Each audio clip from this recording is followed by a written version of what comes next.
Hey, good evening, guys. It's KB5 MIQ Big Boy. Camera's a little straighter. Hey, how everybody going? How's everybody doing tonight? Got a couple of subjects, about three subjects we're going to talk about tonight, and some stuff I read on social media, so I hope I can cover them pretty good. Come here, Andy. Where are you at? Come here. Come here. Come here. Let everybody see you. She's mad. We're supposed to take her to the vet today for like a checkup. She throwed a complete hissy fit.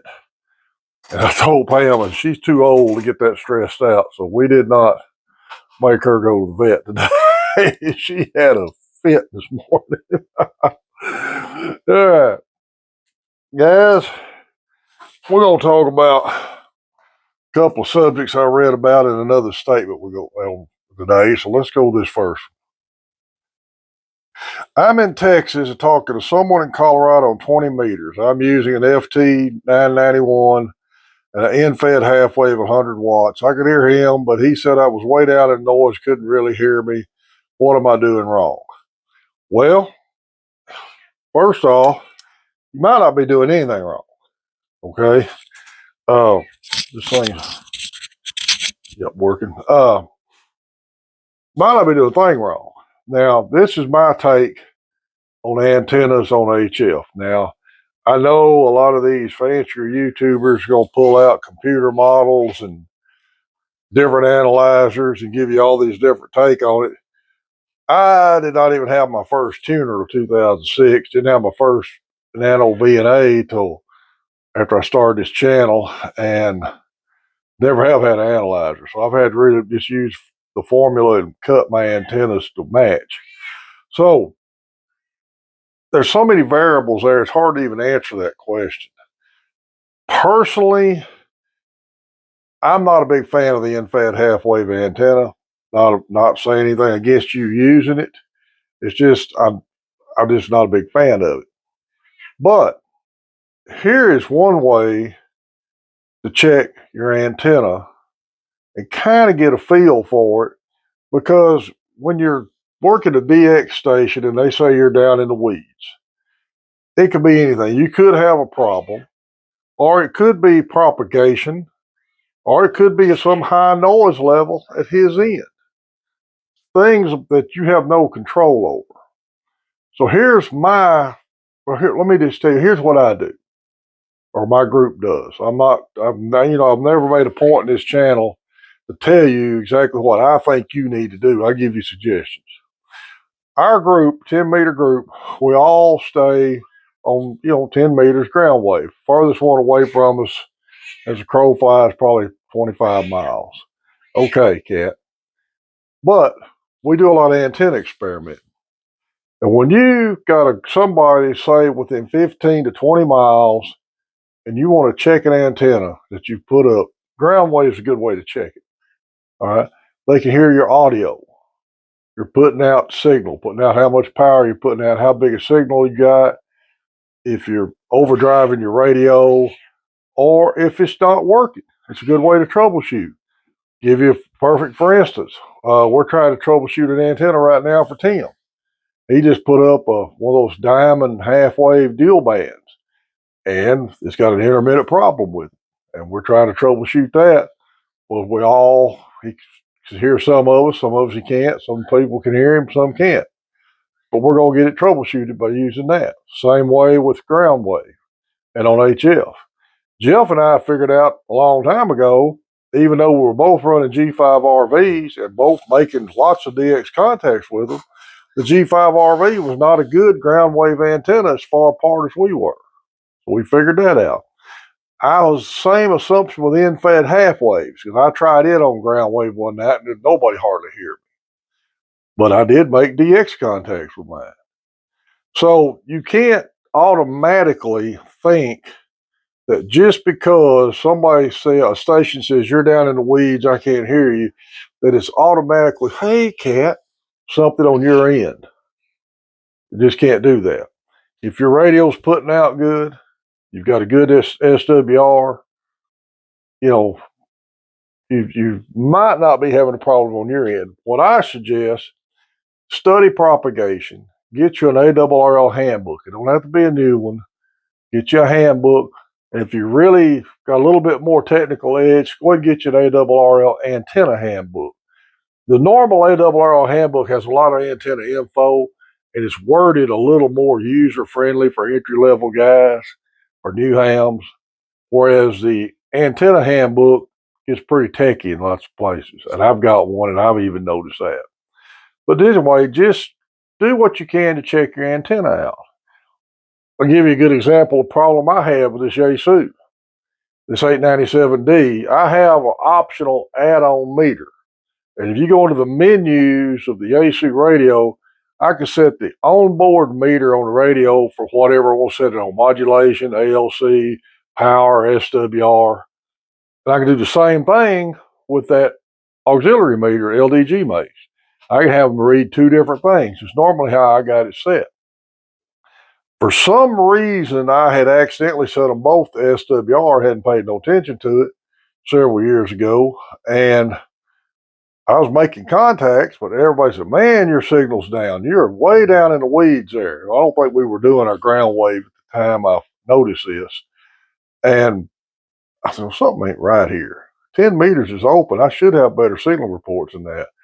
And I realized both of them were showing SWR. Both of them were showing a good SWR. So I switched one to power, and I wasn't putting any power out.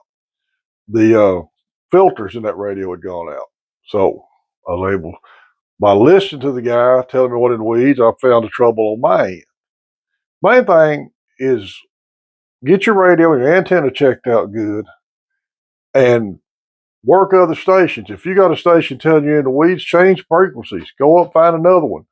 If you got two or three telling you that, then you may have a problem. But if not, it's probably just propagation. And that's about all you can say about it. Okay, let's look at this other statement right quick. It was pretty interesting also. And it gets back to a subject I've talked about before. Theoretical question. If you had a wire at 125 feet, 5 inches tied in with an end-fed half-wave transformer and tied the other end to a chain link fence of any given size, would you be able to tune it on all HF frequencies and all modes? I really don't know what this guy was trying to ask, but the way I look at that question, he's kind of asking a question about tuners and trying to tune some kind of oddball antenna. Now, I know end-fed half waves usually have a counterpoise. Maybe he's talking about using the fence as a counterpoise. I don't really know. A tuner, depending on the brand and the make of the tuner and how well it's built and how big a wattage it's able to handle, you can tune anything. But here's the thing you got to remember. Your radio RF transmitted signal comes out of the radio at 50 ohms. If your antenna is a 50 ohm match, then your radiated signal, short of any line loss through coax, the biggest part of your radiated signal is going out into the air out of the antenna. If the 50 ohm signal does not see a 50 ohm match, i.e. a mismatch, part of that signal goes out in the air, part of it comes back down the braid of your coax into the radio in the form of heat. And that's how finals get burned up. I know firsthand. I burned a set of finals up in my first 701 because I thought I knew how to set the SWR to meter in the radio to work, and evidently I didn't. And I was using a mismatched antenna and didn't realize it.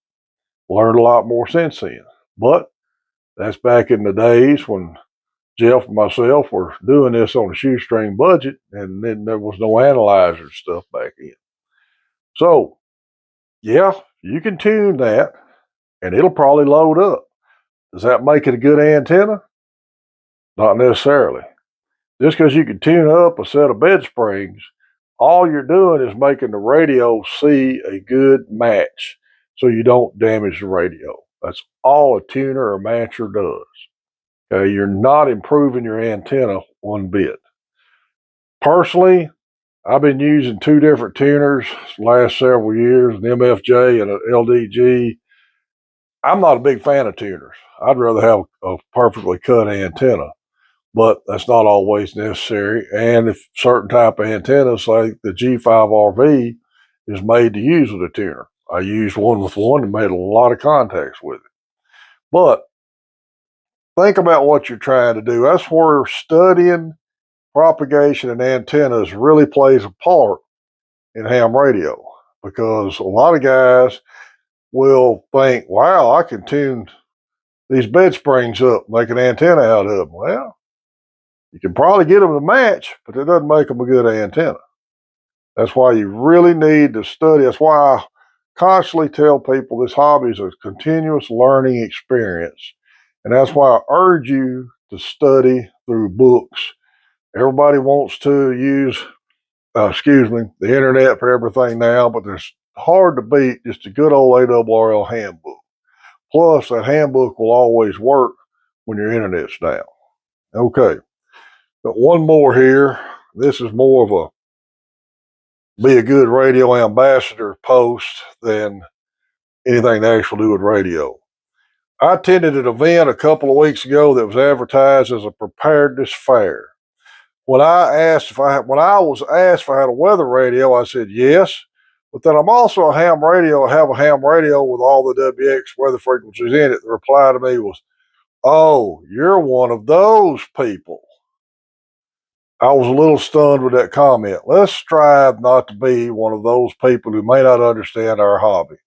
Let's be one of those people who are open to questions, open to teaching and learning, and open to those who are curious enough to ask and why they want to join us. And that statement could not be better said. I've said this before, I'm going to say it again. If we don't stop with the sad ham, snarky comments, or the NASA engineer answers to a new guy, and that NASA engineer, good shout out from my buddy David, one of my listeners, who is a retired NASA engineer. That's just a joke me and him got a running joke on. But if we don't stop doing that, we're not helping this hobby. We all have to be a good ambassador of the hobby of ham radio. Um, I've told y'all before, and I've made it clear in a couple other videos, I'm going to say it again. I don't tell you what to do. I don't know your location. I don't know your skill level. I don't know your finances or anything. I make suggestions. I tell you what I do and try to give you information where you can make your own choices. Uh, but that's why if anybody emails me a question, you may get some little short bullet statements that say, hey, this is what I do, or this is my suggestion. Don't take offense to that. I'm not trying to be short with you or anything like that. It's just the way I answer questions. Learned that in the military, short and to the point, and that's a habit I can't get out of. But whatever you do, if you're a ham radio operator and somebody asks you a question, be courteous. Don't be spiteful. Don't tell a new ham you should have learned that when you took your license. Don't dazzle them with your expertise. You may be a engineer and can write out theory on bar napkins. Don't do that because you don't know that guy's level. All right. And I can give you personal experience in that. I used to try to teach people how to rebuild Bradley instrument panels. The instrument panels for the older Bradley fighting vehicle was nothing but just hardwired wires and connections. If you understood Ohm's law, you could fix them. You just had to trace wires and repair damage. All there was to it. But when a new guy comes up and he flips that panel over, there's a bajillion wires going everywhere. And I got a print on the wall, blowed up 4 foot. It looks like a big spider with all these numbered wires. It was intimidating. And a lot of people never could get over the fact that they were intimidated by that and were nervous about learning it. And if we have people approach us in this hobby that are interested in it, and you treat them like they're not smart enough to learn it or get snarky with them in any way, you're hurting the hobby and you're probably keeping some good people out of it. It gets back to my hated statement about the starter radio. I can't emphasize that enough. Anybody who asks about a radio, I always say you're going to get the answer. Whatever radio's in front of that guy at the time he answers the question is going to be the best radio in the world. And there they're going to run down the radio you got. So don't do that to people. Be courteous, be polite, or just don't answer at all. But being a jerk hurts the hobby. Guys, that's about all I can say on this. Y'all check out Broken Circuit Ranch. He's a sponsor of this channel now. Appreciate it, Kent. Uh, he's got all kinds of computer stuff he's putting on there, trying to get his business going. There's going to be a link in the description of the video. Y'all keep Main Trading Company in your mind. They've got some good used gear stuff going on up there right now, and so on. I got all kinds of stuff you can check on with Richard up there on that.